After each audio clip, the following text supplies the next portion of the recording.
ഹരേ കൃഷ്ണ.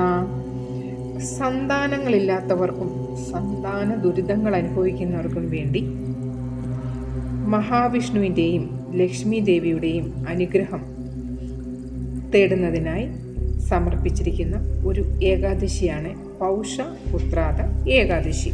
അപ്പോൾ ഈ വീഡിയോയിലൂടെ ഞാൻ ഏകാദശി കഥ, ഏകാദശി തിഥി, ഹരിവാസര സമയം, പാരണ സമയം എല്ലാം ഞാൻ ഡീറ്റെയിൽസ് ആയിട്ട് കൊടുക്കുന്നുണ്ട്. അപ്പോൾ ഷോർട്സ് വീഡിയോ കാണുന്നവരാണെങ്കിൽ ചാനലിൽ ഡീറ്റെയിൽസ് ആയിട്ടുള്ള വീഡിയോ ഇട്ടിട്ടുണ്ട്. അപ്പോഴത്തേക്കും ദയവായി പോയി കാണണം. വൈഷ്ണവർ ആചരിക്കുന്ന വ്രതാനുഷ്ഠാനത്തിൻ്റെ പുണ്യദിനമാണ് പൗഷപുത്രാദി ഏകാദശി. ഏകാദശി വ്രതാനുഷ്ഠാനത്തിൻ്റെ അടുത്ത ദിവസം പ്രഭാതത്തിന് ശേഷമാണ് നമ്മൾ പാരണ വീടാറുള്ളത്. ഈ വ്രതം അനുഷ്ഠിക്കുന്ന ഭക്തന് ലക്ഷ്മി ദേവിയിൽ നിന്നും മഹാവിഷ്ണുവിൽ നിന്നും പ്രത്യേക അനുഗ്രഹങ്ങൾ ലഭിക്കുമെന്ന് വിശ്വസിക്കുന്നു. ഇത് ജീവിതത്തിലെ വിവിധ കഷ്ടപ്പാടുകളിൽ നിന്നും ആശ്വാസം ലഭിക്കുന്നു. ഈ വ്രതം അനുഷ്ഠിക്കുന്ന ഒരാൾക്ക് അതിൻ്റെ മഹത്തായ പ്രാധാന്യം കാരണം ജീവിതത്തിൽ പൂർണ്ണമായ സംതൃപ്തി അനുഭവപ്പെടുന്നു. അപ്പോൾ ഈ വർഷത്തെ ഏകാദശി നമ്മൾ ആഘോഷിക്കാൻ പോകുന്നത് 2024 ജനുവരി 21 ഞായറാഴ്ചയാണ്. അപ്പോൾ ഈ വീഡിയോ എൻഡ് വരെ കാണണം, അവസാനം വരെ കാണുക.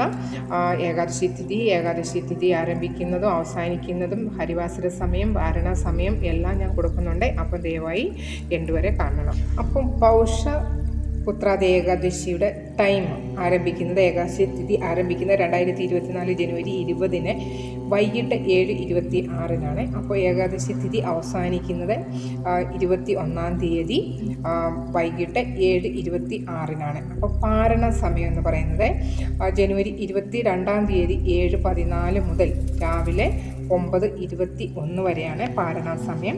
ഹരിവാസര സമയം അവസാനിക്കുന്നത് ജനുവരി 22 വെളുപ്പിന് 1:33 പാരണ സമയം അവസാനിക്കുന്നത്. ഏകാദശി എടുക്കുന്ന കാര്യം എല്ലാവർക്കും അറിയാമല്ലോ, എങ്കിലും ഞാൻ ചെറുതായിട്ടൊന്ന് പറഞ്ഞുതരാം. രാവിലെ തന്നെ ബ്രഹ്മമുഹൂർത്തത്തിൽ എഴുന്നേൽക്കുക, കുളിച്ച് കാര്യങ്ങളെല്ലാം ചെയ്ത് വസ്ത്രം ധരിച്ച്, നല്ല ക്ലീനായിട്ടുള്ള വസ്ത്രം ധരിച്ച് പൂജാറം ക്ലീൻ ചെയ്ത്, അപ്പം ഭഗവാനെ നിങ്ങൾക്ക് അറിയാവുന്ന രീതിയിൽ പൂജ ചെയ്യുക. ധൂപം, പുഷ്പം എല്ലാം നിങ്ങൾക്ക് സമർപ്പിക്കാവുന്നതാണ്.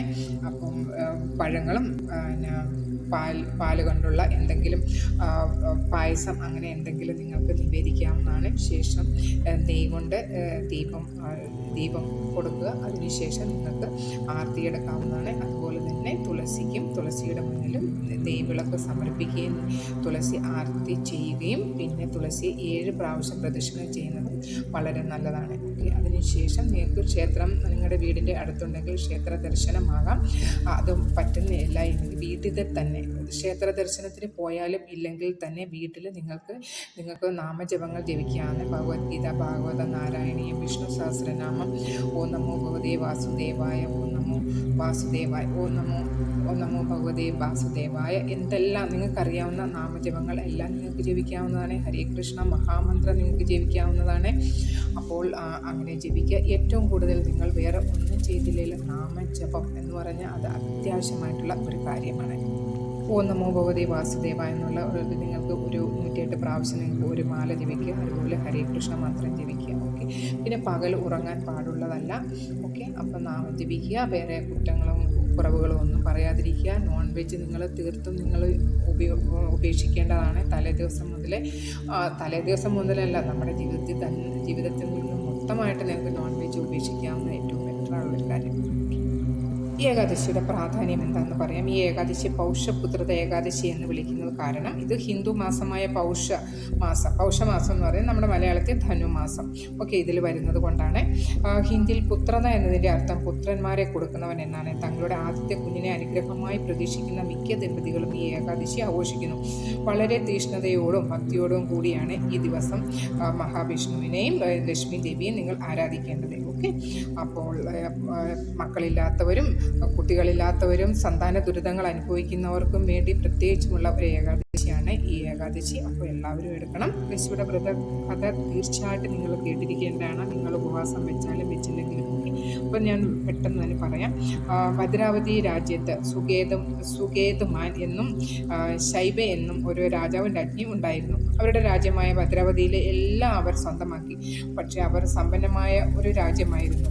പക്ഷേ അവർക്ക് കുട്ടികൾ ഉണ്ടായില്ല രാജാവും രാജ്ഞിയും. അതുകൊണ്ട് കുട്ടികളുടെ വളരെ പരിഭ്രാന്തരും വിഷാദമുള്ളവരുമായിരുന്നു. രാജ്യത്തിൻ്റെ അവകാശമില്ലാത്തതിൻ്റെ പേരിൽ രാജാവ് തൻ്റെ ജീവൻ ഒടുക്കാൻ തന്നെ ചിന്തിച്ചു.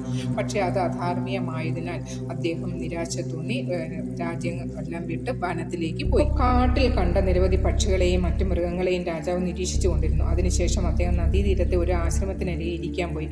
ആശ്രമത്തിലെത്തിയ അദ്ദേഹം ഒരു മുനിയെ കാണുകയും മുനിയോട് തൻ്റെ സങ്കടങ്ങൾ പറയുകയും ചെയ്തു. അപ്പോഴേക്കും മുനി പറഞ്ഞു, സന്യാസി പറഞ്ഞു, പുത്രത ഏകാദശിയെക്കുറിച്ചുള്ള കാര്യങ്ങളും മഹത്വങ്ങളും എല്ലാം പറഞ്ഞു കൊടുത്തു. അപ്പോൾ രാജാവ് അതനുസരിച്ച് എല്ലാ നിയമങ്ങളും പാലിച്ച് നിയമങ്ങളെല്ലാം പാലിച്ച് ഈ പുത്രത ഏകാദശി എടുക്കുകയും അതിൻ്റെ കുറച്ച് ദിവസങ്ങൾക്ക് ശേഷം ഭാര്യ രാജ്ഞി ഗർഭിണിയാകുകയും അങ്ങനെ അവർക്ക് ഒരു ആൺകുട്ടി ജനിക്കുകയും ചെയ്തു. ഇതാണ് പുത്രത ഏകാദശിയുടെ കഥ. ഇത് വളരെ പ്രധാനപ്പെട്ടതാണ്. പ്രത്യേകിച്ച് മാതാപിതാക്കളാകാൻ ആഗ്രഹിക്കുന്ന ആളുകൾ തീർച്ചയായും കേട്ടിരിക്കുക. ഓക്കെ, അപ്പോൾ വീഡിയോ ഇത്രമേ ഉള്ളൂ. വീഡിയോ ഇഷ്ടമാകുകയാണെങ്കിൽ ലൈക്ക് ചെയ്യാനും കമൻറ്റ് ഇടാനും മറക്കില്ല. കമൻറ്റ് തീർച്ചയായും ഇടണം. ഓക്കെ, ഹരേ കൃഷ്ണ നിങ്ങൾക്ക് കമൻറ്റ് ഇടാവുന്നതാണ്, എന്തോ നിങ്ങൾക്ക് ഇഷ്ടമുള്ളത്. പിന്നെ ആദ്യമായിട്ട് കാണുന്നവർ ചാനൽ സബ്സ്ക്രൈബ് ചെയ്ത് സപ്പോർട്ട് ചെയ്യണം. അപ്പോൾ ഹരേ കൃഷ്ണ, സർവം കൃഷ്ണ.